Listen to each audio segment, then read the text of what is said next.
Good evening, everyone, and welcome back to Sleepy Sunday School. Tonight we are going to tell the full story of Moses. He is one of the oldest and most complete human beings in all of Scripture, a man born into a death sentence, raised in a palace, broken by a single act of violence, rebuilt in a wilderness, and called by God from inside a burning fire to do something that should have been impossible. His story spans decades, empires, miracles, and the most intimate kind of failure. It is a story about what it costs to set people free, and about what God does with a person who keeps saying he is not the right one for the job. If videos like this bring you any peace, please consider subscribing. It helps more people find their way to this little corner of the internet. If you want, leave a comment and tell me where you're listening from, or with a prayer that has been helping you lately. Thank you all so much, and God bless. Before we can understand Moses, we have to understand the world that was waiting for him, and that world was not a gentle one. Egypt in the second millennium before the Common Era was the most powerful civilization on earth. It had been building for over 1,000 years by the time our story begins. Its pyramids were already ancient. Its gods were countless gods of the sun and the river and the harvest and the dead, gods with the heads of animals and the bodies of men, gods whose temples were so vast that whole villages could have fit inside them. At the center of it all sat Pharaoh, who was not merely a king in the way other nations had kings. Pharaoh was considered a god himself, the living embodiment of divine power on earth, the hinge between the human world and the eternal one. What Pharaoh said was law. What Pharaoh willed came to pass. To stand before Pharaoh was to stand before something more than a man. The Nile was the heartbeat of all of it. Egypt was, in a very real sense, the gift of the Nile, as the historian Herodotus would later write. The river flooded its banks every year with such dependable regularity that it made the surrounding desert bloom. Farmers planted in the rich black silt the flood left behind, and the harvests were extraordinary. While other nations in the ancient world scratched and struggled against drought and famine, Egypt sat fat and prosperous along its great green river and looked out at the rest of the world from a position of nearly unassailable strength. Its armies were formidable. Its navy controlled the sea lanes of the eastern Mediterranean. Its trade reached in every direction, and its administrative machinery, the vast network of scribes and overseers and officials who kept the whole thing running, was the most sophisticated bureaucratic apparatus the ancient world had yet produced. Into this empire, centuries before the events of our story, a family had come. They had come from the land of Canaan, far to the northeast, a family of shepherds led by an old man named Jacob, whom God had renamed Israel. They had come because of a famine, and because one of their own, a son named Joseph, whom his brothers had sold into slavery years before, had risen to become the second most powerful man in Egypt. Joseph had saved Egypt from the famine, and Pharaoh had given the whole family a fertile region called Goshen in the northeastern part of the country, where they could graze their flocks and live in peace. That had been a very long time ago. Joseph died. His brothers died. The Pharaoh who had loved Joseph died, and other pharaohs came after him. The connection between this family and the Egyptian throne faded and then disappeared entirely. But the family did not disappear. They grew. They multiplied with the particular vitality of a people who knew who they were and where they had come from. They remembered the promises God had made to their ancestors, to Abraham, to Isaac, to Jacob. They kept the stories alive around their fires in the evenings, in the dark of the Goshen settlements, in the midst of a country that was not their own. They called themselves the children of Israel. The Egyptians called them the Hebrews, and as the generations passed, there were more and more of them. This is where the trouble began. A new king arose over Egypt. The text of Exodus says simply that this king did not know Joseph. That is a careful, quiet way of saying that the history had been forgotten, or perhaps deliberately set aside. What this Pharaoh saw when he looked at the region of Goshen was not a community of grateful guests who had helped save his country from disaster centuries ago. What he saw was a foreign population that had grown alarmingly large. He said to his people, "Look, the Israelites have become far too numerous and powerful for us. We must deal shrewdly with them, or they will keep growing, and if war breaks out, they may join our enemies and fight against us, and then leave the country." This fear was not entirely irrational from a strategic standpoint. The Egyptians had been invaded from the northeast before by a people called the Hyksos, who had ruled parts of Egypt for over a century before being driven out. The memory of that humiliation was long and bitter. A large, cohesive foreign population living in the northeast of the country, near the border, was not something a cautious pharaoh would look at without concern. But what he chose to do about it crossed from strategy into something darker. The Egyptians put slave masters over the Israelites and began to oppress them with forced labor. They made them build, with their own hands, the supply cities of Pithom and Ramesses. They put them to work in the fields. They made their lives bitter with hard labor, mixing mortar, making bricks, carrying stone. The work was relentless, and it was designed not just to be useful, but to be crushing, to drain the strength and the spirit out of a people that frightened those in power. But the more the Egyptians oppressed them, the more the Israelites multiplied. The text notes this with something that feels almost like irony. The Egyptians came to dread the Israelites and worked them even harder, and still the people grew. So Pharaoh tried something more direct. He summoned 2 midwives women who delivered the Hebrew babies named Shiphrah and Puah. He gave them an order. When you are helping the Hebrew women during childbirth, he said, look at the infant when it is born. If it is a boy, kill it. If it is a girl, let it live. Shiphrah and Puah did not obey the order. The text says they feared God more than they feared Pharaoh, which in a world where Pharaoh was considered a god himself, is a statement of enormous courage. When Pharaoh called them back and demanded to know why the Hebrew boys were still being born, they told him that the Hebrew women were not like Egyptian women, they were vigorous, and they gave birth before the midwives arrived. Pharaoh believed them, or chose to believe them, and the text says God was kind to the midwives, and the people continued to multiply. But Pharaoh was not finished. He gave a new order. This one was not whispered to a handful of women in a private audience. This one was public, general, and merciless. Every Hebrew boy who was born was to be thrown into the Nile. Every girl could live. It is important to sit with what that order meant. Not just the violence of it, though the violence is staggering, but the specific instrument of it. The Nile, which was the source of Egypt's life, which was considered sacred, which the Egyptians credited with their very existence, the Nile was to be turned into a mass grave for the children of slaves. It is the kind of order that reveals what a regime has become when it stops being afraid of its own cruelty. Into this world, in this moment, a child was about to be born. And that child's mother would use the very river that Pharaoh had chosen as a weapon against her son, and turn it into the instrument of his salvation. There was a man from the tribe of Levi who married a Levite woman. The text of Exodus does not give us their names at first. They are simply a man and a woman, one family among thousands living under the shadow of Pharaoh's decree. But they would become the parents of the most consequential figure in the entire Hebrew Bible. Their names, which we learn later, were Amram and Jochebed.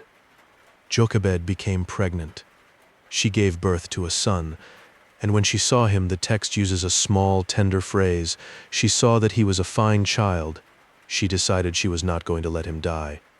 That decision, made in a moment of fierce maternal love in a small house in Goshen, was the pivot on which the entire history of a people turned. She hid him for 3 months. Think about what that required. A newborn baby in a house surrounded by neighbors, in a community under surveillance, in a country where the order to kill Hebrew boys was active and public. 3 months of keeping him quiet, keeping him out of sight, managing the fear that must have lived in her chest every waking hour, and most of the sleeping ones too. We are not told how she managed it. We are only told that she did.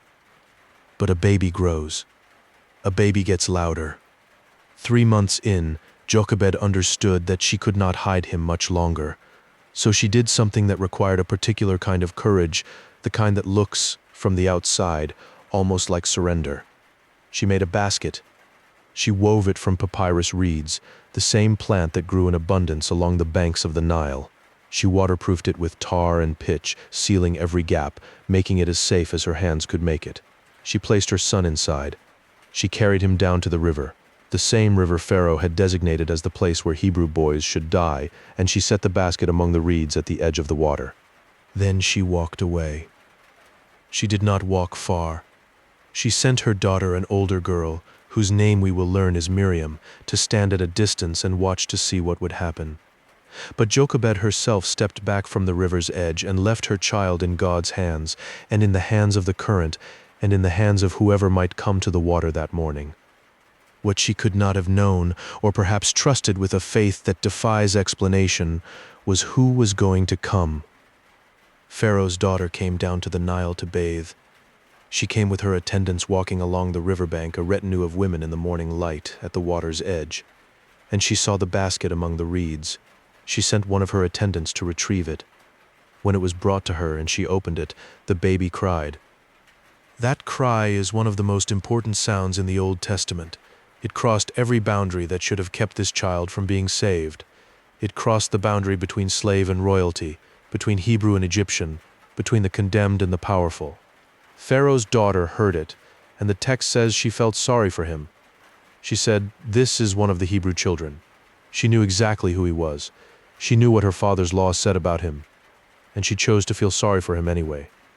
Miriam had been watching from a distance, holding her breath. Now she stepped forward. She approached Pharaoh's daughter with a composure that is remarkable in a young girl standing before Egyptian royalty on the bank of a river where her brother was not supposed to be alive. She asked, "Shall I go and get one of the Hebrew women to nurse the baby for you?" Pharaoh's daughter said yes, go, and Miriam went and got the child's own mother. Pharaoh's daughter looked at Jochebed. We do not know if she suspected the truth, if she saw something in the woman's face that told her everything, and she said, "Take this baby and nurse him for me, and I will pay you." She offered to pay a mother to raise her own son, and Jochebed took him. There is something almost unbearably moving in that transaction. The same empire that had tried to drown this child was now funding his survival. The daughter of the man who had issued the death sentence was the one providing shelter. The river that had been designated as a grave had become a cradle. Everything Pharaoh intended had been turned inside out by a basket, a crying baby, and a young girl who knew when to speak. When the child was old enough to be weaned, probably somewhere between 2 and 4 years old by the customs of the time, Jochebed brought him to Pharaoh's daughter. He became her son. She named him Moses. The text gives us an explanation of the name rooted in the Hebrew word for draw out. She said, "I drew him out of the water." Some scholars note that the name may also have Egyptian roots, appearing in names like Thutmose and Ramesses, where it carries the meaning of son or born of. Whether the name was Hebrew or Egyptian or some combination of both may be part of the point. Moses himself would spend his whole life caught between two worlds, belonging fully to neither, serving as the bridge between them. He grew up in Pharaoh's palace. He was educated as an Egyptian prince, which in that era meant exposure to some of the finest learning in the world. Egyptian education for the royal household included writing, mathematics, literature, law, military strategy, religious texts, and administration. Moses would have learned to read and write in hieroglyphs, to understand the workings of the most powerful bureaucracy on earth, to move through the corridors of power with ease. He would have eaten at royal tables, worn fine linen, spoken the language of Pharaoh's court as naturally as breathing. And yet, he knew who he was. The New Testament letter to the Hebrews, written over 1,000 years after Moses lived, says that when Moses had grown up, he refused to be known as the son of Pharaoh's daughter. He chose to be mistreated along with the people of God rather than to enjoy the fleeting pleasures of sin. He regarded disgrace for the sake of God as of greater value than the treasures of Egypt. Whether that choice came suddenly or slowly, whether it was the product of a single conversation or of years of quiet internal struggle, we are not told. But by the time Moses appears as an adult in the narrative of Exodus, something has already been decided in him. He knows he is a Hebrew, and that knowledge is about to cost him everything he has. One day, after Moses had grown up, he went out to where his own people were. He watched them at their labor, the mixing of mud and straw, the hauling of stone, the relentless grinding work of people who had no choice and no recourse. And he saw an Egyptian beating a Hebrew slave, one of his people. The text says he looked around and saw no one. Then he killed the Egyptian and hid his body in the sand. It is worth pausing on this moment because it is deeply human and deeply complicated. Moses acted out of something that looks like justice or the impulse toward justice before justice had any institutional form he could appeal to. He saw a wrong, and he stopped it in the only way immediately available to him. But he also looked around first. He knew what he was doing was outside the law. He knew the consequences if he was seen. He was not acting from a position of sanctioned authority. He was acting from rage and loyalty and the inability to stand still in the face of cruelty, and he buried the evidence.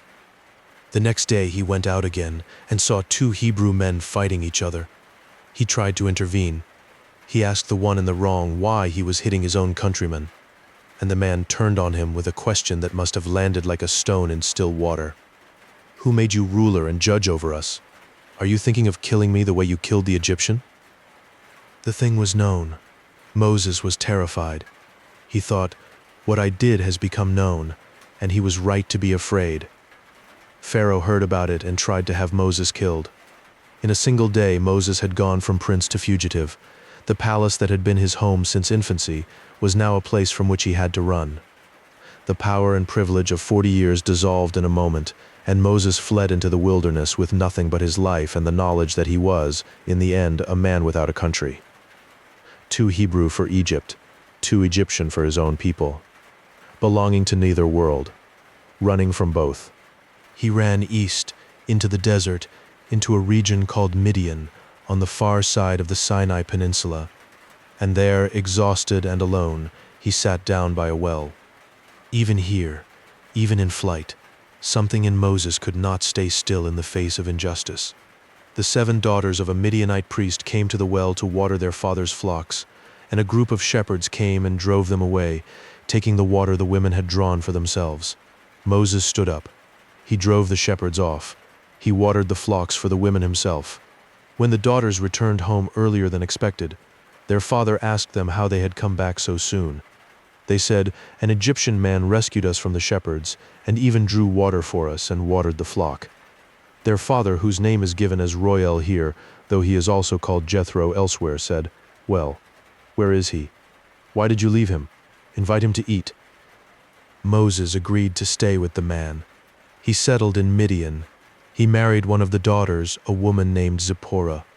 They had a son, and Moses named him Gershom, saying, "I have become a foreigner in a foreign land." It is the name of a man who has accepted, at least for now, that he does not belong anywhere. The prince of Egypt was gone. The revolutionary who had buried a body in the sand was gone. What was left was a shepherd, tending someone else's flocks in someone else's desert, living a quiet life at the edge of the world. He would live that life for 40 years. 40 years is a long time to wait for something you do not know is coming. Moses did not know he was waiting. He was just living, rising with the flocks in the morning, moving them to water, watching the horizon, learning the geography of the wilderness the way only a shepherd can, in the intimate detail of someone who walks the same ground in every season for decades. He learned where the water was. He learned which paths through the mountains were passable and which were not. He learned the Sinai wilderness the way you have to learn something if you are going to lead 2 million people through it one day, though he did not know that yet. Back in Egypt, the long years were passing in a different way. The text says that during that long period, the king of Egypt died. A new pharaoh sat on the throne, and the Israelites groaned in their slavery and cried out, and their cry for help because of their slavery went up to God, and God heard their groaning, and God remembered his covenant with Abraham, with Isaac, and with Jacob. And God looked on the Israelites and was concerned about them. Something was about to begin. In a wilderness, beside a mountain, in the middle of an ordinary day, a bush caught fire, and did not burn up. Moses was tending the flock of his father-in-law Jethro on an ordinary day in the wilderness. There was nothing about the morning that announced itself as different. The desert looked the way the desert always looked. The goats and sheep moved the way they always moved, grazing at the edge of whatever sparse growth the rocky ground offered. Moses moved with them, unhurried, a man who had long since made his peace with the smallness of his life out here at the edge of everything. He led the flock to the far side of the wilderness, to a mountain called Horeb. It is also called Sinai in other parts of the text, and it will become the most important mountain in the Hebrew Bible, the place where heaven and earth will press closest together, where God will descend in fire and thunder and speak to an entire nation. But on this day it is just a mountain. Moses has probably passed it before. He knows this ground. He is not looking for anything extraordinary. And then he saw it. a bush that was on fire. That alone was not remarkable in the desert. Dry scrub caught fire in the heat. But this bush was not being consumed. The flames moved through it, around it, over it, and the bush remained. Moses looked at it for a moment, and then he did the thing that perhaps only a man who has spent 40 years learning to pay attention would do. He turned aside to look more closely. He said to himself, "I will go over and see this strange sight. Why is the bush not burning up?" That turning aside, that willingness to stop and look at something that did not fit, is the hinge on which everything that follows turns. The text of Exodus seems to suggest that God was watching to see if Moses would stop. When the Lord saw that he had gone over to look, God called to him from within the bush. "Moses, Moses," he said. "Here I am."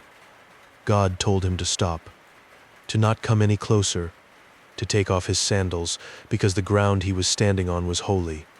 Moses took off his sandals, and then God said, "I am the God of your father, the God of Abraham, the God of Isaac, and the God of Jacob." Moses hid his face. He was afraid to look at God. What follows is one of the longest and most intimate conversations between God and a human being in all of Scripture. It unfolds slowly, with a patience on God's part that is remarkable given what he is asking. He does not simply issue a command and expect compliance. He explains. He reassures. He listens to every objection. He answers each one, and Moses has quite a few objections. God told Moses that he had seen the misery of his people in Egypt. He had heard them crying out. He knew their suffering. He had come down to rescue them from Egypt and to bring them into a good and spacious land, a land flowing with milk and honey. And then the commission, delivered as plainly as anything in Scripture. "So now, go. I am sending you to Pharaoh to bring my people the Israelites out of Egypt." Moses said, "Who am I that I should go to Pharaoh and bring the Israelites out of Egypt?" It is not a simple question. It is the question of a man who knows exactly who he is and who he is not. He is a fugitive. He is a shepherd. He is a man who has been living at the edge of the known world for 40 years. He failed the last time he tried to help his people, one impulsive act of violence that accomplished nothing except to cost him everything. Who is he to walk back into the most powerful court in the world and demand the release of its entire slave labor force? The question is not false modesty. It is honest self-assessment. God did not argue with the self-assessment. He did not tell Moses he was wrong about himself. He said something far more interesting. He said, "I will be with you." The answer to "Who am I?" was not a list of Moses' qualifications. It was a promise of presence. "You don't need to be enough. I will be with you." Moses asked another question. "Suppose I go to the Israelites and say to them, 'The God of your fathers has sent me to you,' and they ask me, 'What is his name?' What shall I tell them?" This is a question that has occupied theologians for 3,000 years. In the ancient world, a name was not just a label. A name carried the nature of the thing it named. To know a God's name was to have a certain kind of access to that God, a certain kind of relationship. Moses was asking something deep. Who are you, really? What is the nature of the one sending me? God said, "I am who I am. Tell them I am has sent you."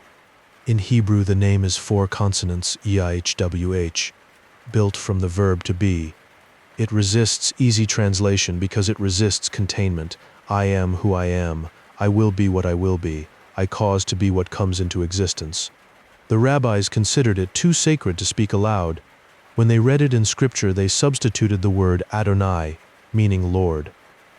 It is the most personal name God gives in all of Scripture, and he gave it to a shepherd standing barefoot in the desert in front of a burning bush. Moses was not done.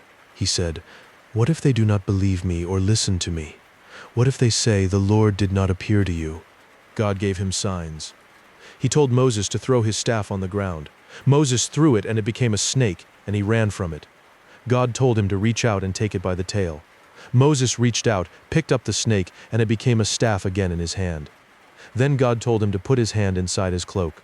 He did, and when he drew it out it was leprous, white as snow. He put it back, and when he drew it out again it was restored. And God said if those 2 signs were not enough, he could take water from the Nile and pour it on the ground, and it would become blood. Still Moses was not satisfied. He said, "Pardon your servant, Lord. I have never been eloquent, neither in the past nor since you have spoken to me. I am slow of speech and tongue." God's response has a slight edge to it, the edge of a patience that is beginning to feel the pressure of repetition. He said, "Who gave human beings their mouths? Who makes them deaf or mute? Who gives them sight or makes them blind? Is it not I, the Lord? Now go. I will help you speak and will teach you what to say." Moses said, "Pardon your servant, Lord. Please send someone else." And the text says the anger of the Lord burned against Moses. It is one of the very few moments in the burning bush conversation where God's patience shows its limit. But even in that flash of anger, he did not take back the commission or choose a different person. Instead, he offered a solution. "Your brother Aaron the Levite, I know he can speak well. He is already on his way to meet you. You will speak to him and put words in his mouth. He will be your voice. You will be like God to him. Take your staff with you, use it to perform the signs." And Moses went. He went back to Jethro and asked permission to return to Egypt to see if his relatives were still alive. Jethro told him to go in peace. God spoke to him again on the road and told him that all the men who had wanted him dead were gone. Moses took his wife Zipporah and his sons and set them on a donkey and headed back toward Egypt, the staff of God in his hand. And Aaron, just as God had said, was already coming out to meet him. They met in the wilderness, at the mountain of God. Moses told Aaron everything, every word God had said, every sign he had commanded. And then the two brothers turned their faces toward Egypt together. Egypt must have looked different to Moses on the way back in. He had left it as a young man in full flight, terrified, his whole world collapsing behind him. He was returning as an old man, 80 years old, the text will later tell us, with a staff and a brother and a commission from God, and what must have been a very complicated mixture of feelings about the place that had made him and nearly destroyed him. His first stop was not the palace. It was his own people. Moses and Aaron gathered together all the elders of the Israelites. Aaron told them everything God had said to Moses, and Moses performed the signs in front of them, the staff becoming a snake, the hand becoming leprous, and then clean again. And the people believed. When they heard that the Lord was concerned about them and had seen their misery, they bowed down and worshipped. It is a moment of pure, uncomplicated faith, and it is worth holding on to, because faith this clean and immediate will not last long under the pressure of what is coming. Then Moses and Aaron went to Pharaoh. They stood before the most powerful man in the world and said, "This is what the Lord, the God of Israel, says, 'Let my people go so that they may hold a festival to me in the wilderness.'" Pharaoh said, "Who is the Lord, that I should obey him and let Israel go? I do not know the Lord, and I will not let Israel go." It is exactly the answer you would expect from a man who considered himself divine. Why would a god submit to the demands of another nation's deity? The very framing of the request, "Let my people go," implied a relationship and an authority that Pharaoh did not recognize and was not prepared to acknowledge. His response was not confusion, it was contempt. Moses and Aaron pressed the case. They said the God of the Hebrews had met with them, and they were asking for 3 days' journey into the wilderness to offer sacrifices, otherwise God might strike them with plagues or with the sword. Pharaoh's response was to make the situation worse. He accused Moses and Aaron of distracting the people from their labor and ordered the slave drivers to stop providing the Israelites with straw for making bricks. From now on, they would have to gather their own straw while maintaining the same daily quota of bricks. The workload became impossible. The Israelite foremen were beaten when the quotas were not met. They went to Pharaoh themselves and pleaded. Pharaoh told them they were lazy, that they just wanted time off to go sacrifice. They came out of the palace and found Moses and Aaron waiting for them, and they turned on Moses and Aaron with everything they had. They said, "May the Lord look on you and judge you. You have made us obnoxious to Pharaoh and his officials and have put a sword in their hand to kill us." Moses went back to God with his own version of the same complaint. He said, "Why, Lord, why have you brought trouble on this people? Is this why you sent me? Ever since I went to Pharaoh to speak in your name, he has brought trouble on this people, and you have not rescued your people at all." It is a painfully honest prayer. Moses has been obedient. He has done exactly what God asked. And things have gotten worse, not better. This is the pattern that will repeat itself throughout his life. Obedience does not produce immediate relief.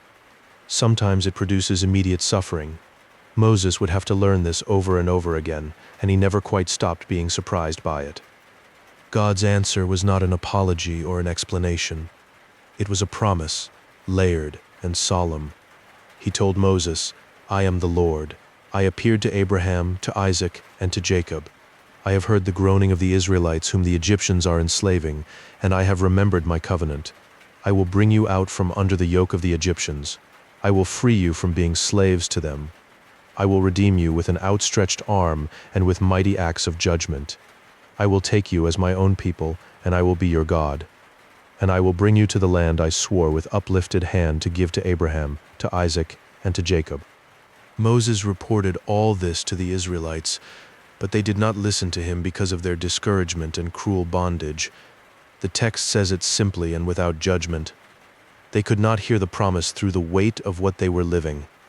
Suffering has a way of making hope feel like cruelty. God told Moses to go back to Pharaoh. Moses pointed out reasonably that if his own people would not listen to him, why would Pharaoh? God sent him anyway. Moses was 80 years old. Aaron was 83. They stood before Pharaoh again, and God told them, "When Pharaoh says to you, 'Perform a miracle,' then say to Aaron, 'Take your staff and throw it down before Pharaoh, and it will become a snake.' Aaron threw down the staff. It became a snake. Pharaoh summoned his wise men and sorcerers, and they did the same thing with their own staffs. The text does not explain how, only that they did. Each of their staffs became a snake. But Aaron's staff swallowed up their staffs. And Pharaoh's heart became hard, and he would not listen, just as the Lord had said. And so it began. What followed was unlike anything Egypt had ever seen, or anywhere else for that matter. The plagues were not random. They were not arbitrary displays of power from a God who simply wanted to overwhelm. They were targeted, deliberate, and in many cases aimed directly at the gods of Egypt themselves, at the specific objects of worship that the most powerful civilization on earth had built its entire spiritual life around. Each one was a question, asked in the language of force. Is this God real? Is this one? What about this one? And each time the answer was the same. Only one God was real, and he was the God of a nation of slaves. Pharaoh had asked, "Who is the Lord, that I should obey him?" The plagues were the answer to that question. All 10 of them together were the answer. God told Moses to meet Pharaoh in the morning when he went down to the river. The Nile was sacred to the Egyptians. Hapi, the god of the Nile's annual flood, was one of the most important deities in their pantheon, credited with the fertility of the land and the survival of the people. The Egyptians did not simply use the Nile. They revered it. Moses and Aaron went to the river. Aaron raised his staff and struck the water, and the Nile turned to blood. Not just the Nile, the streams, the canals, the ponds, the reservoirs, all the water in Egypt, even the water stored in wooden buckets and stone jars, turned to blood. The fish died. The river stank. The Egyptians could not drink from it. For 7 days, the great river that was the heartbeat of their civilization ran red. Pharaoh's magicians managed to replicate the effect, which seemed to satisfy Pharaoh that this was not uniquely beyond Egyptian power. He turned and went back into his palace. He did not take it to heart. The Egyptians dug along the banks of the Nile, looking for water to drink, because they could not drink from the river itself. 7 days passed. Aaron stretched out his hand over the waters of Egypt, and frogs came up and covered the land. They came out of the Nile in masses, into the palace, into the bedroom, onto the bed, into the houses of the officials and the people, into the ovens, into the kneading bowls. The goddess Heket was depicted with the head of a frog and was associated with fertility and childbirth, a deity the Egyptians considered benevolent. Now her symbol was everywhere, inescapable, suffocating, covering every surface, impossible to walk without crushing underfoot. Pharaoh's magicians produced more frogs, which is not quite the solution the situation called for. Pharaoh called Moses and Aaron and said, "Pray to the Lord to take the frogs away from me and my people, and I will let your people go to offer sacrifices to the Lord." Moses said, I leave to you the honor of setting the time for me to pray for you and your officials and your people that you and your houses may be rid of the frogs. When do you want them gone?" Pharaoh said, "Tomorrow." Tomorrow is a strange answer. If you are sleeping in a house full of frogs tonight, tomorrow seems like a long time to wait for relief. Some rabbinical commentators have suggested that Pharaoh wanted one more night with the frogs because some small part of him hoped they might disappear on their own, so that he would not have to acknowledge that Moses' God had removed them. He was not ready to concede the point. Moses prayed. The frogs died. They were gathered into huge piles, and the land reeked of them. And when Pharaoh saw that there was relief, he hardened his heart and would not listen. Just as the Lord had said, Aaron struck the dust of the ground with his staff, and gnats came up from the dust and covered the people and the animals throughout Egypt. Every grain of dust became a gnat. The land was thick with them. This time Pharaoh's magicians tried and failed. They could not replicate it. And they said to Pharaoh, "This is the finger of God." It is a remarkable statement. The men whose entire professional purpose was to demonstrate that Egyptian magic was equal to anything Moses and Aaron could do looked at the gnats and admitted defeat. They recognized something they could not account for. Pharaoh did not listen to them. His heart was hard. God told Moses to go to Pharaoh again in the morning. This time there was a distinction drawn that had not appeared in the earlier plagues. God said he would deal differently with the land of Goshen where the Israelites lived. No flies there, only in the rest of Egypt, so that Pharaoh would know that the Lord made a distinction between Egypt and Israel. Dense swarms of flies poured into Pharaoh's palace and into the houses of his officials. Throughout Egypt the land was ruined by the flies. Pharaoh called Moses and Aaron. He said, "Go, sacrifice to your God, but do it here in Egypt." He was offering a compromise worship if you must, but stay where I can see you. Moses said no. What they sacrificed would be detestable to the Egyptians, and if the Egyptians saw it there would be violence. They needed to go 3 days into the wilderness. Pharaoh said, "I will let you go to offer sacrifices to the Lord your God in the wilderness, but you must not go very far. Now pray for me." Moses prayed. The flies left. Not one remained, and Pharaoh hardened his heart this time too, and would not let the people go. The next plague struck at something the Egyptians depended on for both their economy and their worship. God told Moses to tell Pharaoh that a severe plague would fall on the Egyptian livestock, the horses, the donkeys, the camels, the cattle, the sheep, and goats. The god Apis was worshipped in the form of a bull. Hathor, one of the most beloved Egyptian goddesses, was depicted as a cow. The animals were not just economic assets. They were sacred. The next day the plague came. All the livestock of the Egyptians died. Not one animal belonging to the Israelites died. Pharaoh sent men to investigate the Israelite herds. The report came back, not one. Pharaoh's heart was unyielding, and he would not let the people go. God told Moses to take handfuls of soot from a furnace and toss it into the air in front of Pharaoh. Moses did, and festering boils broke out on people and animals throughout Egypt, on everyone. The magicians could not stand before Moses because the boils were on them too. The very men who had once tried to match Moses' signs were now covered in sores, unable to function, unable to even be present in the room. God hardened Pharaoh's heart, the text says at this point. It is a phrase that has troubled careful readers for centuries. Earlier, the text said Pharaoh hardened his own heart. Now God is described as doing the hardening. The best understanding most scholars offer is that the same action, the plagues themselves, was both the expression of God's judgment and the occasion for Pharaoh's own willful resistance. The plagues did not create Pharaoh's stubbornness. They revealed it, drew it out, gave it occasion to show itself in its fullest form. A heart that was always going to choose power over mercy chose it again and again and again until the choosing had become a kind of fixed condition. Pharaoh would not listen. Before this plague, God told Moses to give Pharaoh a warning and to tell him something important. He said, "For this purpose I have raised you up, to show you my power so that my name may be proclaimed in all the earth." Any of Pharaoh's officials or livestock found in the field when the hail came would die. Those who feared the word of the Lord brought their servants and livestock inside. Those who did not left them in the field. Moses stretched out his staff toward the sky. The Lord sent thunder and hail, and lightning flashed down to the ground. It was the worst storm in Egypt's history. Hail struck everything in the fields: people, animals, crops, trees. The flax and the barley were destroyed. The wheat and the spelt survived, because they ripened later and had not yet grown. Pharaoh summoned Moses and Aaron. This time he said something he had not said before. He said, "This time I have sinned. The Lord is in the right, and I and my people are in the wrong. Pray to the Lord, for we have had enough thunder and hail. I will let you go. You do not have to stay any longer." Moses said, "When I have gone out of the city, I will spread out my hands in prayer to the Lord. The thunder will stop and there will be no more hail, so you may know that the earth is the Lord's, but I know that you and your officials still do not fear the Lord God." Moses went out and prayed.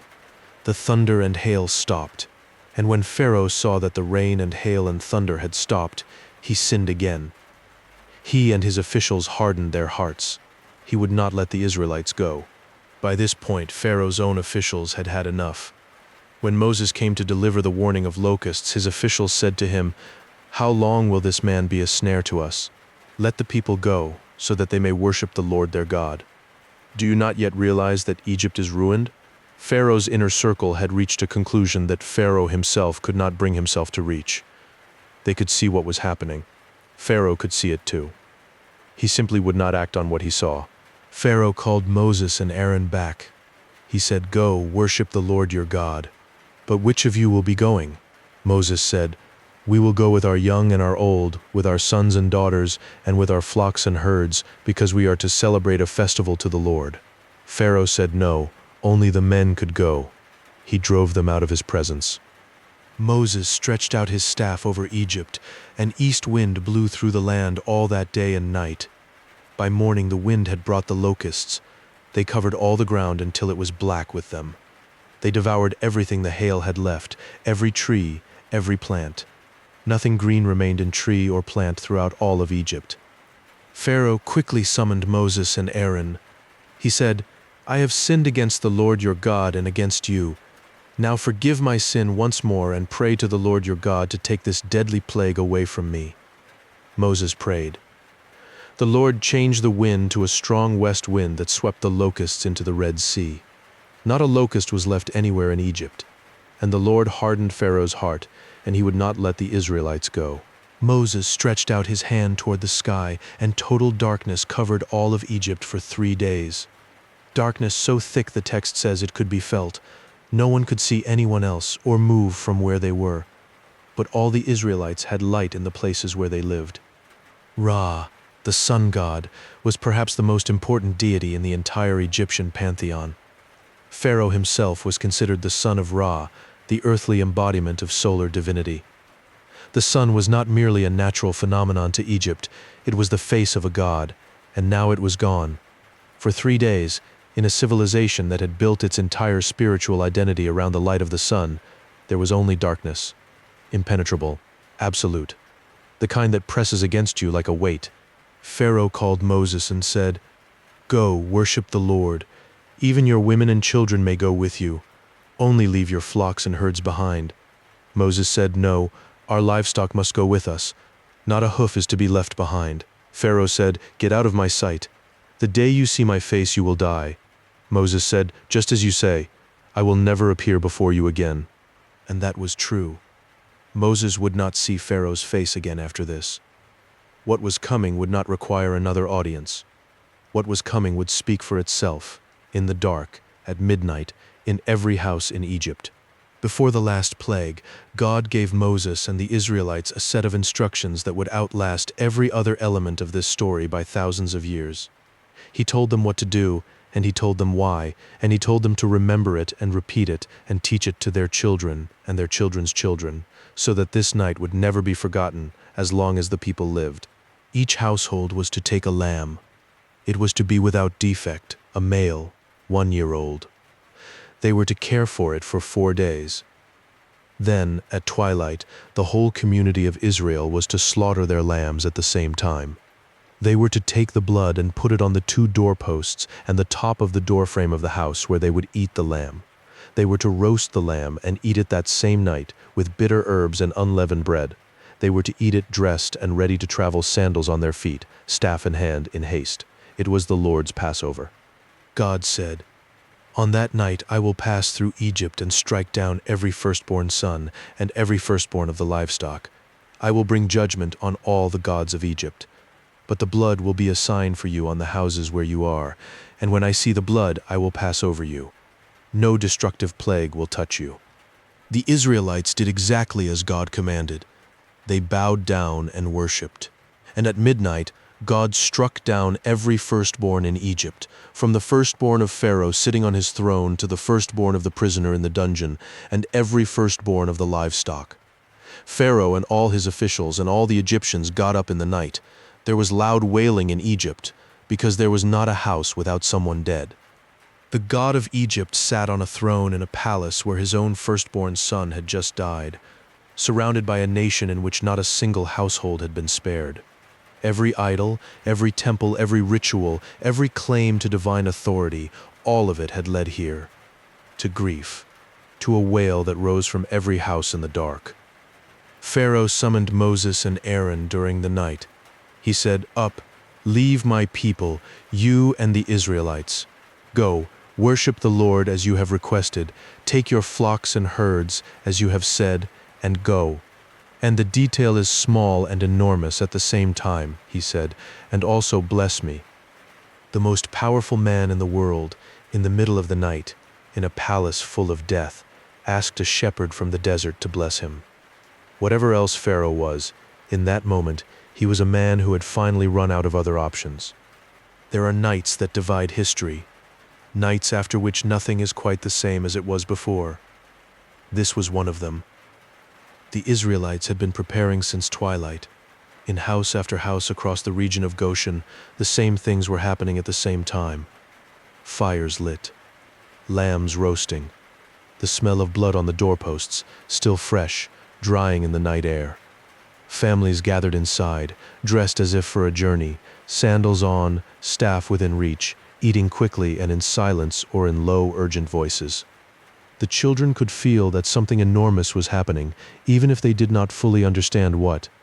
The adults could feel it too, in a different way. The way you feel something when you are standing at the edge of a cliff you are about to jump from, and there is no going back, and you are not entirely sure what is at the bottom, only that you have been told to jump. They had been slaves for 400 years. 400 years is longer than the United States has existed as a nation. It is longer than most empires last. It is long enough that slavery stops feeling like a condition that was imposed on you and starts feeling like the shape of the world itself. You do not remember freedom because no one alive has ever had it. Your parents did not have it. Your grandparents did not have it. The stories of Abraham and Isaac and Jacob and the promises God made to them are ancient, precious, almost mythological. They belong to a world so far back that it is hard to feel their weight in the present tense. And yet here they were, eating in haste, blood on the doorposts, waiting. At midnight it happened. The text does not describe the passing itself in detail. It does not need to. What it describes is the aftermath, the wailing that rose from every house in Egypt where a firstborn son lay dead, from the palace to the prison. Pharaoh got up in the night. His officials got up. All the Egyptians got up. The sound that had been building all night, the sound of a nation discovering its grief house by house, street by street, is one of the most terrible sounds imaginable. And across the border of Goshen, in every Israelite house where the blood was on the doorframe, there was only stillness, only the fire, and the bread, and the lamb, and the living. Pharaoh sent for Moses and Aaron while it was still dark. "Get up," he said. "Leave my people. You and the Israelites. Go, worship the Lord as you have requested. Take your flocks and herds, and bless me also." The Egyptians were urging the people to hurry and leave the country. They said, "We will all die." It was not an exaggeration. It felt, in that moment, completely literal. The Israelites left so quickly that their bread did not have time to rise. They picked up their dough before the yeast was added, wrapped their kneading bowls in clothing, and carried them on their shoulders. They asked the Egyptians for silver and gold and clothing, and the Egyptians gave it to them, pressed it into their hands, eager for them to go, afraid of what the next hour might bring if they stayed.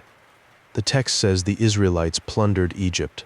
400 years of unpaid labor settled in a single sleepless night. There were about 600,000 men on foot, not counting women and children. When you add the women and children, scholars estimate the total number of people who walked out of Egypt that night at somewhere between 1 and 2 million. They took their livestock with them, large droves of cattle and sheep and goats. A mixed multitude also went with them, other people who attached themselves to Israel in the chaos and possibility of that night. People who were not Israelite by birth but who chose to walk out with them toward whatever came next. They had been in Egypt for 430 years, to the day. God led them as a pillar of cloud by day to guide them on their way, and as a pillar of fire by night to give them light. So they could travel by day or by night. The pillar of cloud did not leave its place in front of the people. It was visible, constant, unhurried. God was walking with them, not ahead of them at such a distance that they had to run to keep up, not behind them, pushing. Out front, at a pace they could follow, present in the most literal way the ancient world had language for. They did not take the most direct route to Canaan. The most direct route would have taken them along the coast road through Philistine territory, a well-traveled military road with fortifications and garrisons along it. God said, if they face war, they might change their minds and return to Egypt. So he led them the longer way, through the desert toward the Red Sea, the longer road, the harder road, but the road where they would not immediately be tested by something they were not yet ready for. God knew what his people could bear and what they could not, and he routed them accordingly. Moses took the bones of Joseph with him. He remembered the oath. Joseph had made the sons of Israel swear an oath before he died. God will surely come to your aid, and when he does, you must carry my bones up with you from this place. That oath had been kept alive for 400 years, passed from generation to generation in a land of bondage, an act of faith that the story was not finished, that the people would one day go home. Moses carried those bones out of Egypt, and they would travel with the Israelites through every step of the wilderness, across the Jordan, and into the promised land, buried finally at Shechem, in the land Jacob had bought, in the country Joseph had never stopped believing his people would return to. They camped by the sea. Pharaoh was told the Israelites had left.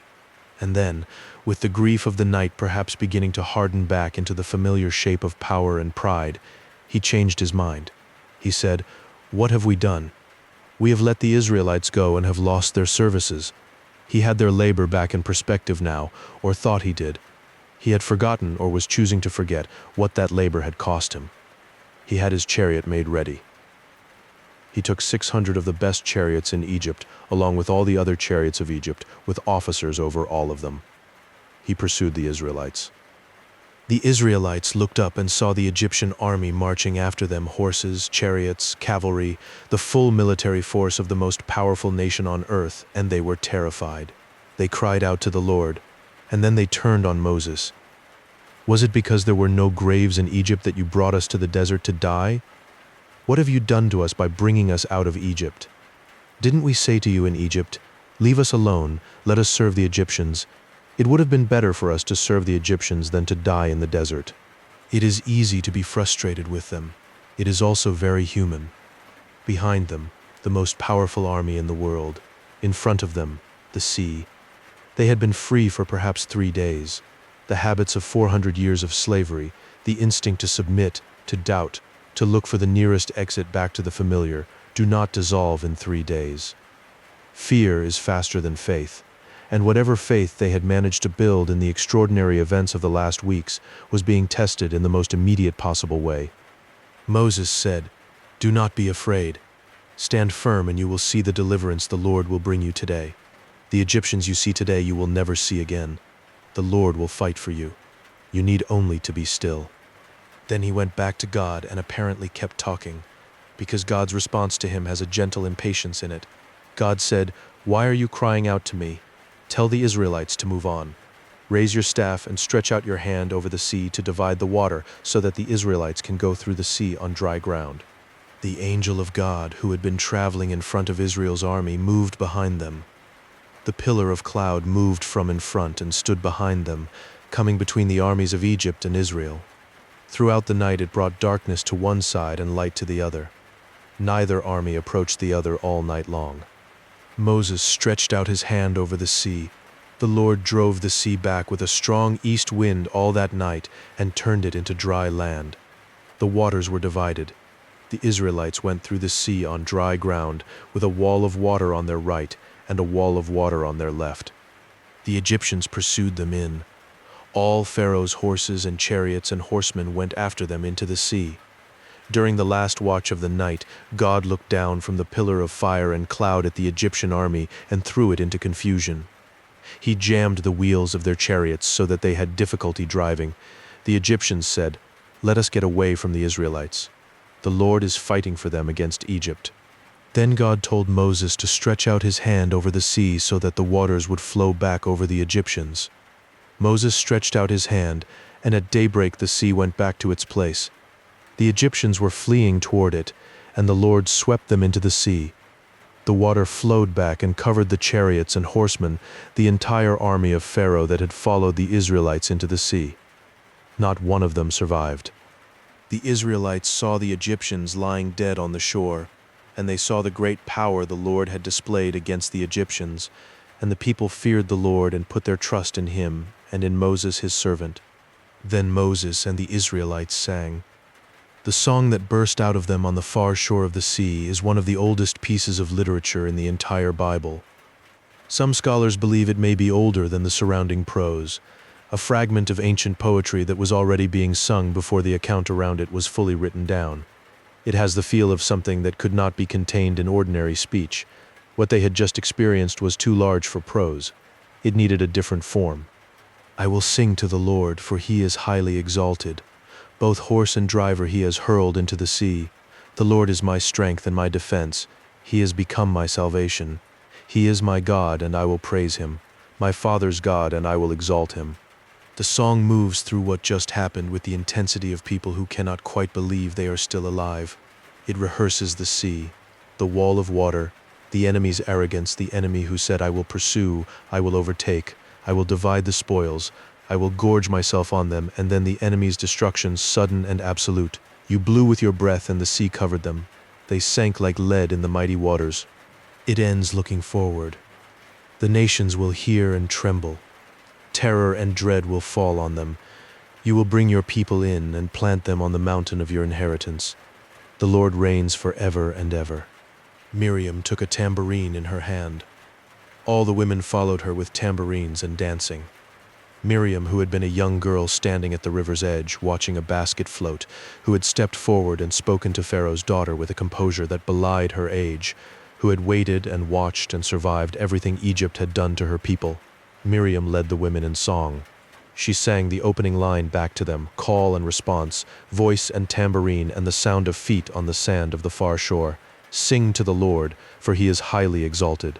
Both horse and driver he has hurled into the sea.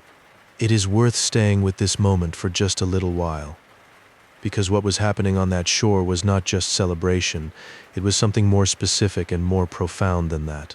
These were people who had never, in their own lifetimes or in the lifetimes of their parents or grandparents, had any reason to sing like this. They had sung the songs of slaves, songs of endurance, songs of sorrow, the kind of music that keeps you going when going is the only option. Now they were singing something different. They were singing as free people for the first time. The tambourines were out because this was the first morning in 400 years that deserved them.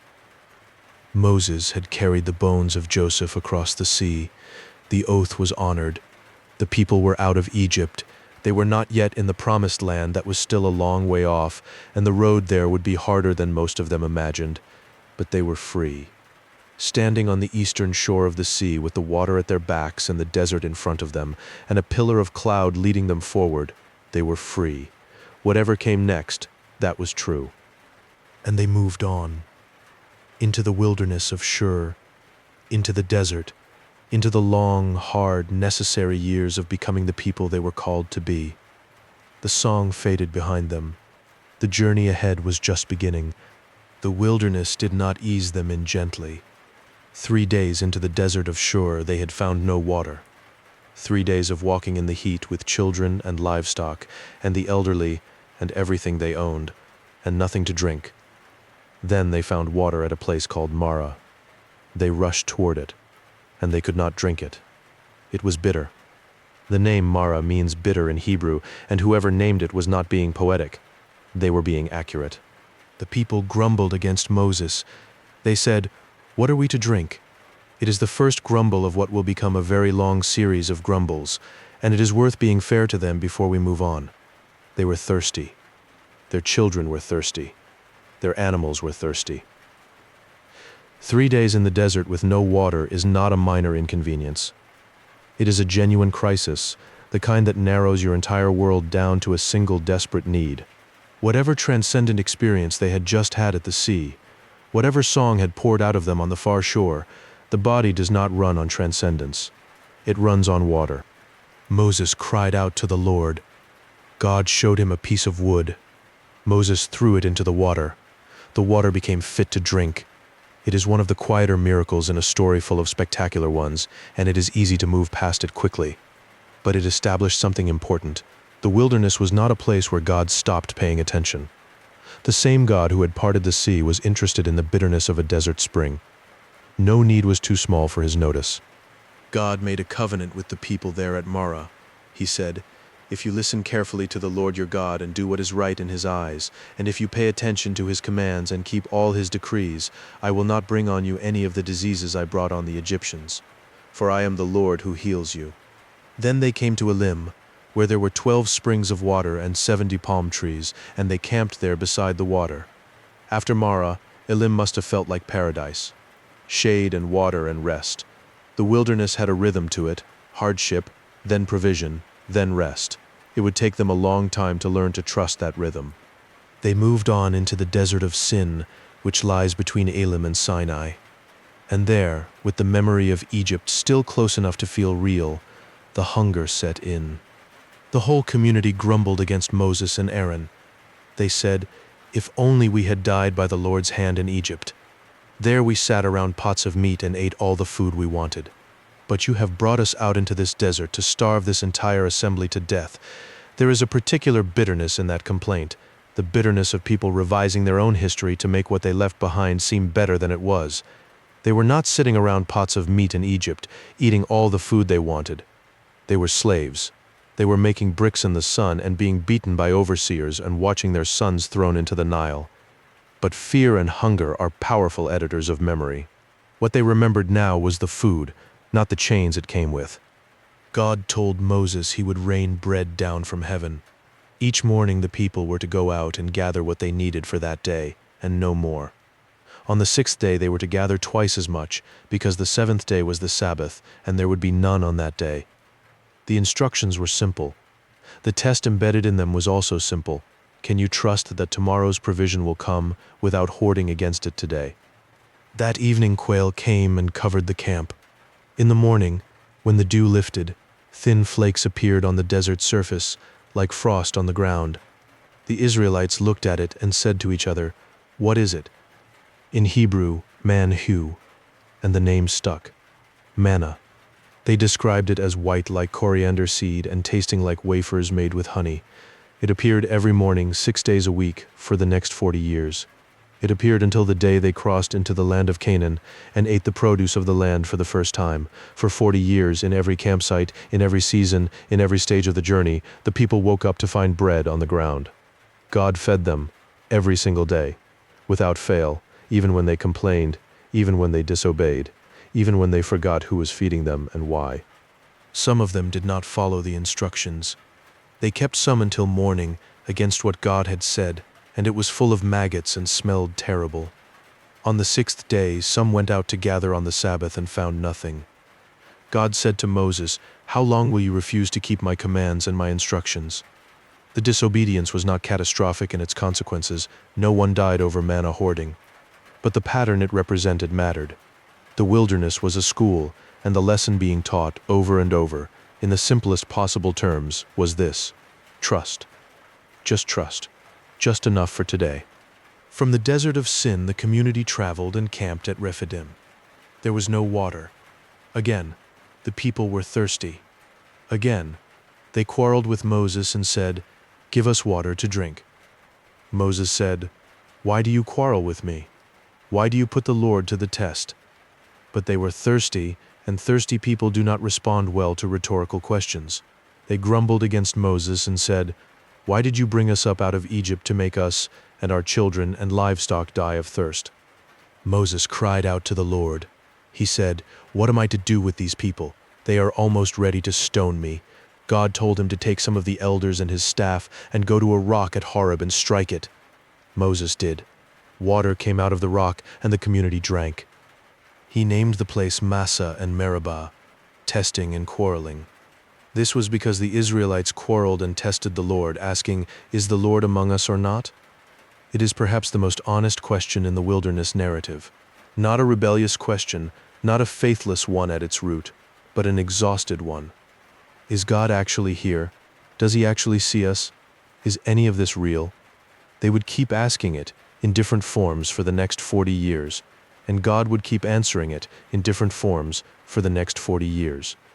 Sometimes with water from a rock, sometimes with fire from a mountain, sometimes with the simple, stubborn fact that they were still alive and still moving. At Rephidim, while the people were resting and drinking, the Amalekites came and attacked.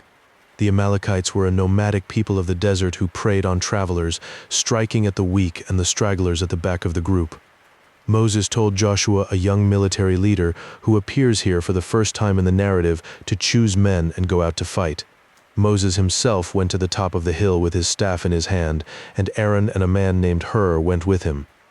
What happened on that hill is one of the stranger military strategies in the Bible. When Moses held up his hands, Israel was winning. When he lowered his hands, Amalek was winning. Moses' arms grew tired. They found a stone for him to sit on, and Aaron and Hur stood on either side of him and held his hands up one on each side, so that his hands remained steady until sunset. Joshua overwhelmed the Amalekite army with the sword. It is an image worth sitting with. The man who had faced Pharaoh, who had stretched his staff over the sea and watched the waters part, sitting on a rock in the desert with his arms held up by two other men because he was too tired to keep them raised on his own. Moses needed help. He always needed help. The greatest leader in Israel's history was not a solitary figure of inexhaustible strength. He was a man who kept going because other people came alongside him and held him up when he could not hold himself up anymore. There is something very human in that, and something very true.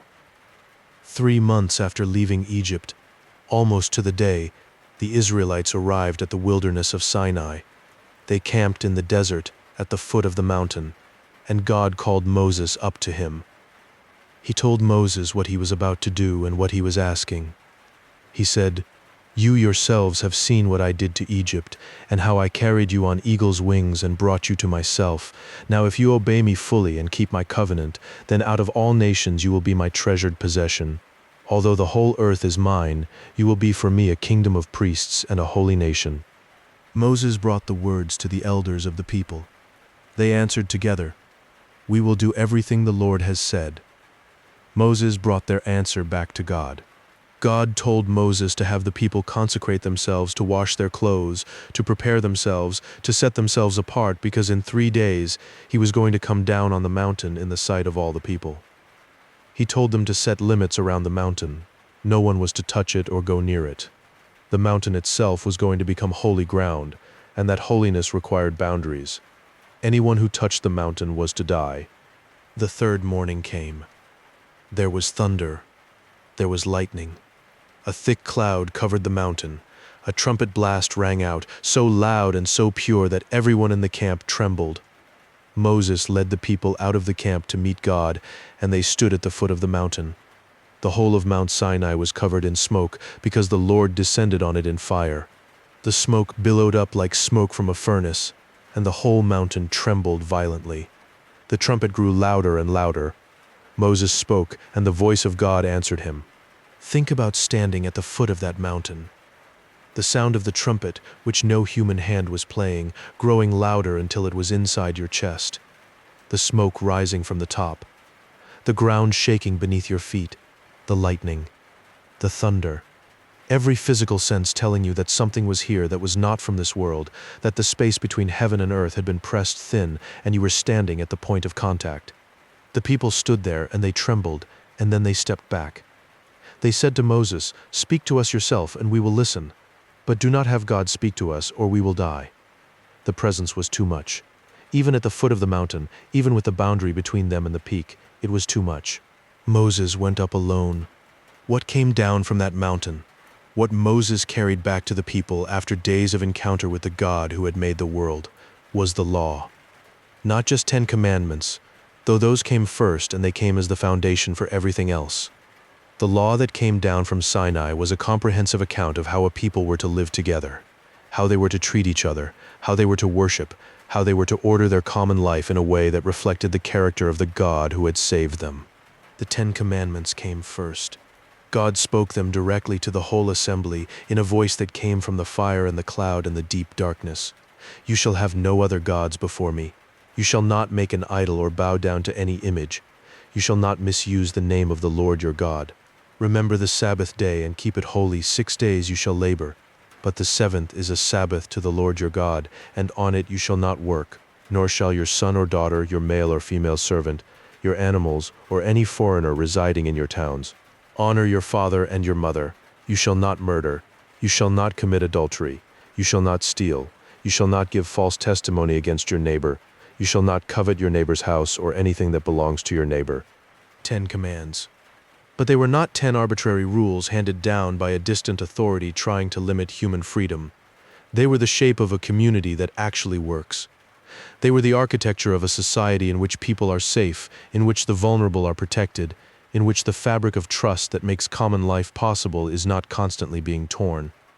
The God who gave them was the same God who had seen the misery of his people under Pharaoh, who had heard their cries, who had come down to rescue them. He was not interested in building a new kind of tyranny with his own laws. He was interested in building a people who knew how to be free. Moses was on the mountain for 40 days and 40 nights. During that time, God gave him instructions that filled the rest of Exodus, and much of Leviticus detailed, careful, specific instructions about how to build the tabernacle, the portable worship structure that would travel with the Israelites through the wilderness. The tabernacle was extraordinary in its detail, the specific dimensions of each piece, the specific materials: acacia wood, fine linen, gold, silver, bronze, blue and purple and scarlet yarn, ram skins dyed red, sea cow hides. The lampstand with its 7 branches, hammered from a single piece of pure gold, the table for the bread of the presence. The altar of incense, overlaid with gold. The Ark of the Covenant, a chest of acacia wood overlaid with gold, inside and out, with 2 golden cherubim on its lid, their wings spread upward, facing each other, with the mercy seat between them. This was where God would meet with Moses and speak to him from above the mercy seat. The instructions were precise because the point was precise. God was going to dwell among his people, not in a distant temple in a great city, not in some unreachable heavenly location accessible only to the spiritually elite, among them, in the middle of their camp, traveling with them, present in the most specific, physical, concrete way. The tabernacle was how that presence would be housed and honored and approached. Every measurement, every material, every detail mattered because the presence it was meant to contain was real. God also gave Moses 2 stone tablets at the end of those 40 days, the testimony written by the finger of God, the commandments inscribed in stone by the same hand that had formed the world. Moses held them, and then God told him to go back down because something had happened in the camp below while he was on the mountain, something that would break his heart and test everything he had. Moses had been on the mountain for 40 days, 40 days of silence from below. 40 days with no word, no sign, no figure coming back down the path. The people had watched him disappear into the cloud and the fire and the smoke, and then they had waited, and then they had kept waiting. And then at some point in those 40 days, the waiting had curdled into something else. They went to Aaron. They said, "Come, make us gods who will go before us. As for this fellow Moses who brought us up out of Egypt, we do not know what has happened to him. It is a devastating sentence. This fellow Moses, the man who had stood before Pharaoh, the man who had stretched his staff over the sea, reduced in 40 days of absence to this fellow. Uncertainty has a way of shrinking the people we depend on. When the leader disappears, the story we told about them starts to unravel, and what's left behind is doubt." Aaron did not resist. He told them to take off their gold earrings, the earrings they had brought out of Egypt, the gold pressed into their hands by a nation desperate to be rid of them, and bring them to him. He took what they brought, fashioned it with a tool, and made a golden calf. He built an altar in front of it. He announced a festival for the next day. The next morning the people rose early. They sacrificed burnt offerings and presented fellowship offerings. They sat down to eat and drink, and then got up to revel. Whatever the reveling looked like exactly, the text leaves to the imagination. But the word is pointed. This was not solemn worship. This was something looser and louder and more dangerous. This was a community that had decided, consciously or not, that the God of the burning bush and the parted sea was too far away, too hidden, too demanding, and that a God they could see and touch and carry was more manageable. Up on the mountain, God told Moses what was happening. He said, "Go down, because your people, whom you brought up out of Egypt, have become corrupt. They have been quick to turn away from what I commanded them. They have made themselves an idol cast in the shape of a calf. They have bowed down to it and sacrificed to it and have said, 'These are your gods, Israel, who brought you up out of Egypt.' God said, 'I have seen these people, and they are a stiff-necked people. Now leave me alone so that my anger may burn against them and that I may destroy them. Then I will make you into a great nation.'" It is one of the most remarkable moments in all of Scripture. God was offering Moses an exit. Not just an exit, an upgrade. Your people have failed. Let me start over. Let me make something new, something better, from you. The promise to Abraham, the covenant with Isaac, the blessing of Jacob, let all of that be refounded on Moses himself. You will be the beginning of the great nation. Moses could have said yes. It would have been, by any reasonable measure, a significant promotion. He said no. Moses turned and went back down the mountain, but not before he stood before God and argued. He said, "Lord, why should your anger burn against your people, whom you brought out of Egypt with great power and a mighty hand? Why should the Egyptians say, 'He brought them out with evil intent, to kill them in the mountains and to wipe them off the face of the earth?' Turn from your fierce anger. Relent and do not bring disaster on your people. Remember your servants Abraham, Isaac, and Israel, to whom you swore by your own self. I will make your descendants as numerous as the stars in the sky, and I will give your descendants all this land I promised them, and it will be their inheritance forever." And the Lord relented. Moses argued God out of destroying his own people.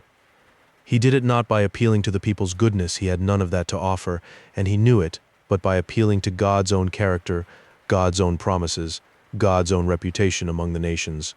He said, in effect, "You cannot destroy them and still be who you said you are." And God, who had made those promises precisely because he intended to keep them, heard the argument and changed course. Moses turned and went down the mountain with the 2 tablets of the covenant law in his hands. He could hear the noise from the camp before he saw it. Joshua, who had been waiting partway down the mountain, said to him, "There is the sound of war in the camp." Moses said, "It is not the sound of victory. It is not the sound of defeat. It is the sound of singing that I hear." When he saw the calf and the dancing, his anger burned. He threw the tablets from his hands and broke them to pieces at the foot of the mountain. He took the calf they had made and burned it in the fire. He ground it to powder, scattered it on the water, and made the Israelites drink it. Then he turned to Aaron. He said, "What did these people do to you, that you led them into such great sin?" Aaron, who had spent his whole life as Moses' spokesman, his mouthpiece, the voice that translated Moses' words to Pharaoh and to the people, gave the most feeble answer in the Bible. He said, "You know how prone these people are to evil.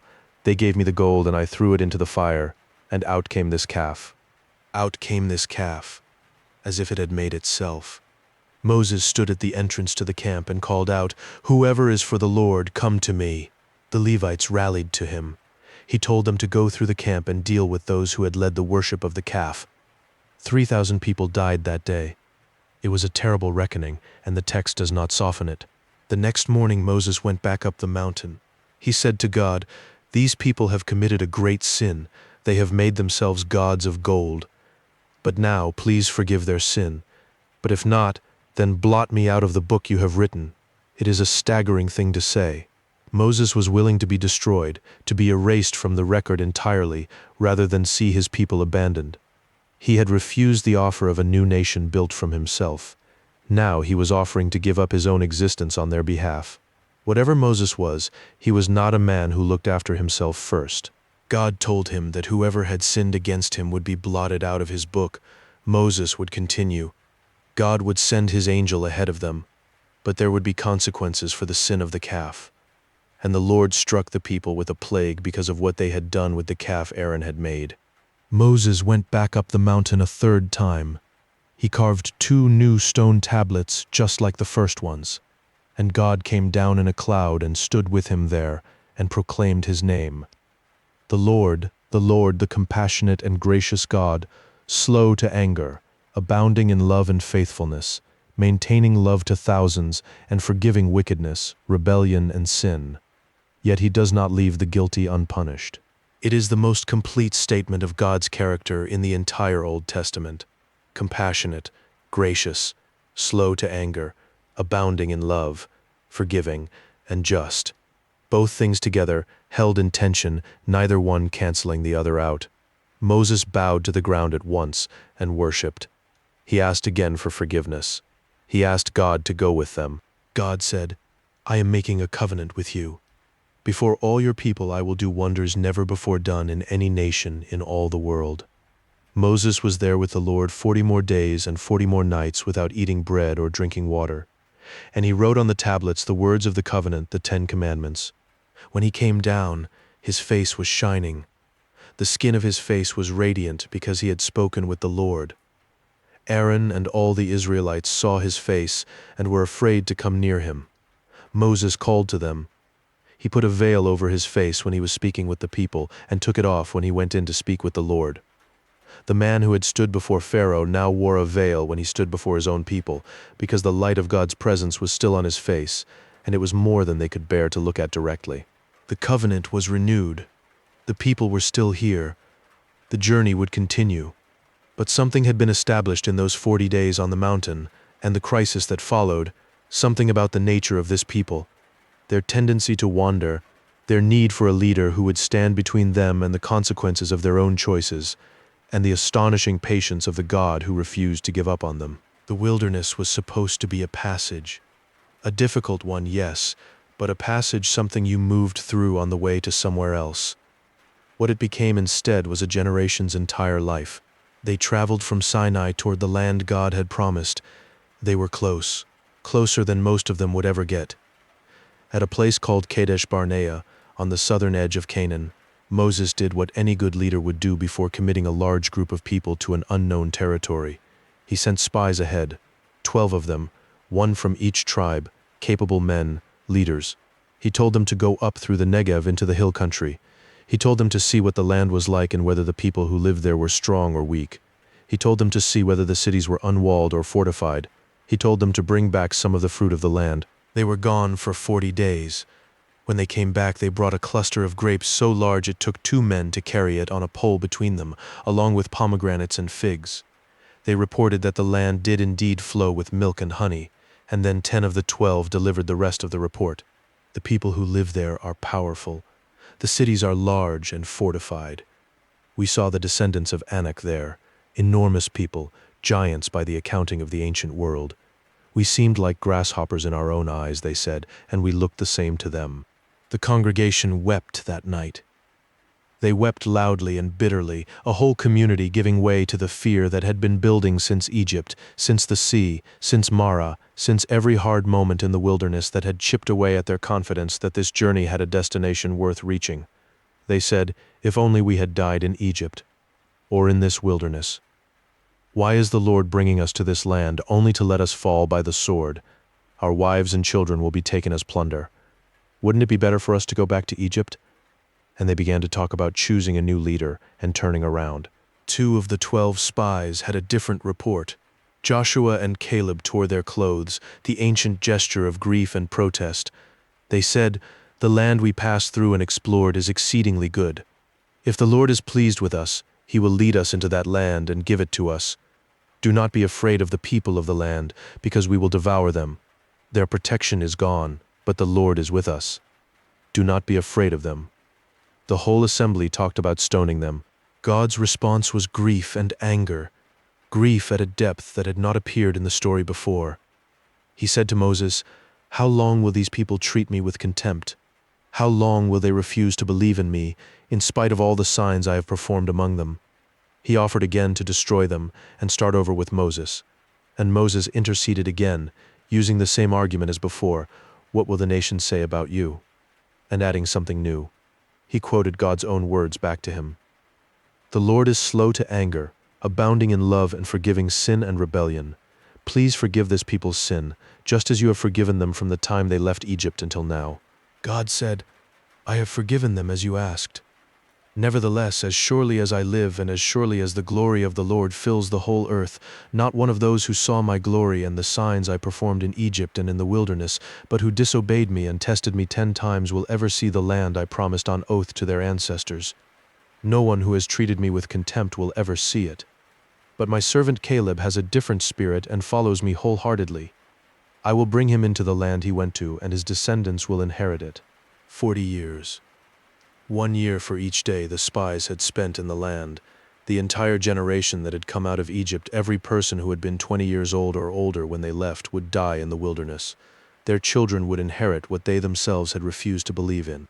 It is a hard judgment, but it is also, in a strange way, a merciful one. God did not destroy them. He did not abandon them. He did not revoke the covenant or choose a different people. He simply said, "The generation that cannot believe will not live to see what belief produces, but the children will. And in the meantime, I will be with you. The manna will still appear. The cloud will still lead. The covenant will still hold. The promise does not expire with the generation that doubted it." So they wandered. For 40 years they moved through the wilderness of Sinai and the surrounding regions, a nation in transit, a community that was always camped but never quite settled, always moving towards something that the oldest among them would not live to reach. Births and deaths, and marriages and disputes and rebellions and moments of grace, all of it happening in the wilderness, all of it part of the long, slow work of forming a people. There were rebellions. Korah, a Levite, led a company of 250 leaders against Moses and Aaron, accusing them of setting themselves above the rest of the assembly. The earth opened under Korah and his followers and swallowed them. The 250 men who had offered incense were consumed by fire. The next day the whole community grumbled against Moses and Aaron, saying they had killed the Lord's people. A plague broke out among them and began to kill them rapidly. Aaron ran into the midst of the assembly with a censer of incense and stood between the living and the dead, and the plague stopped. 14,700 people died, not counting those who died because of Korah. There were moments of grace. God told Moses to make a bronze snake and put it on a pole. Anyone who was bitten by the poisonous snakes in the areas could then look at the bronze snake and live.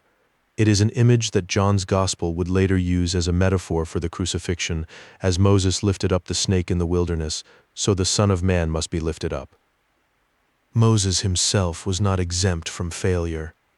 At a place called Meribah, the people quarreled again over water. God told Moses to speak to a rock and water would come out of it. Moses, at the end of his patience, struck the rock twice with his staff instead of speaking to it. Water poured out, and the people and the livestock drank. But God said to Moses and Aaron, "Because you did not trust in me enough to honor me as holy in the sight of the Israelites, you will not bring this community into the land I give them."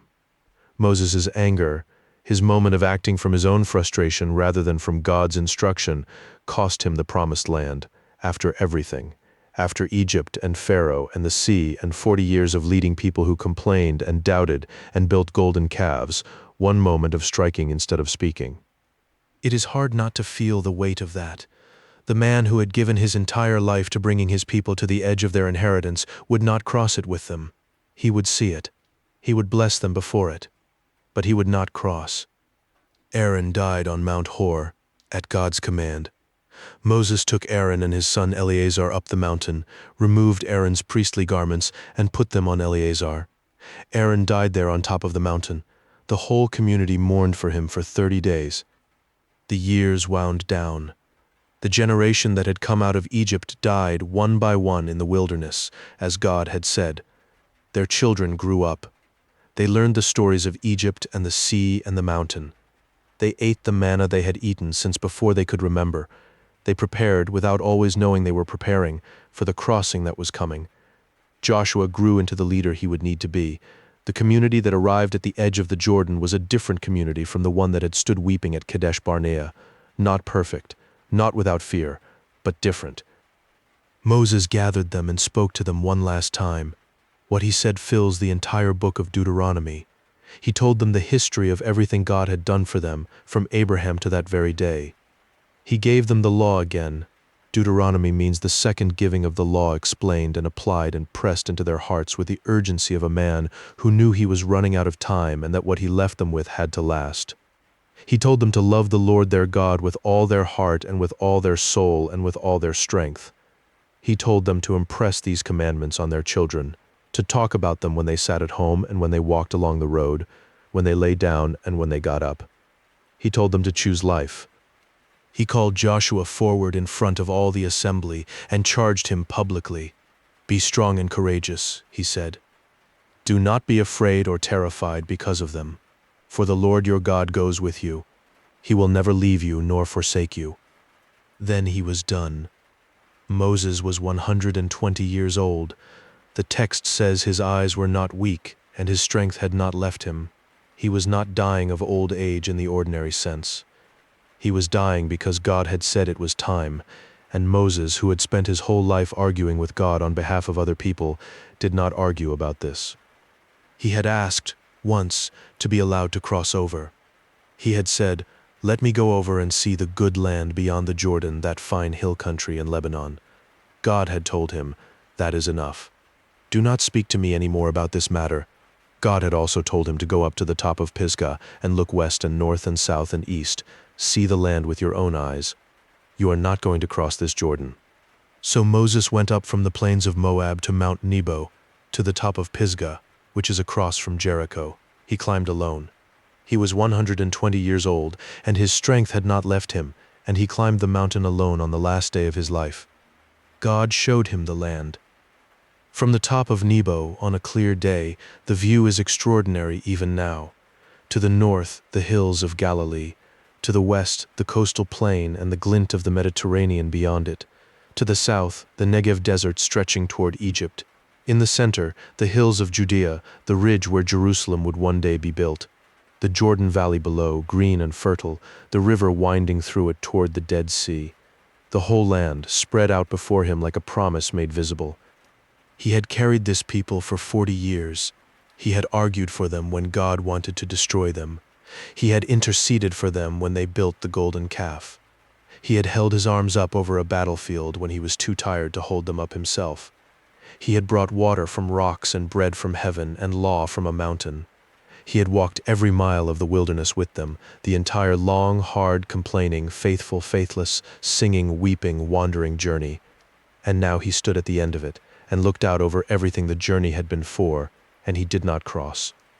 The Lord said to him, "This is the land I promised on oath to Abraham, Isaac, and Jacob when I said, 'I will give it to your descendants.' I have let you see it with your own eyes, but you will not cross over into it."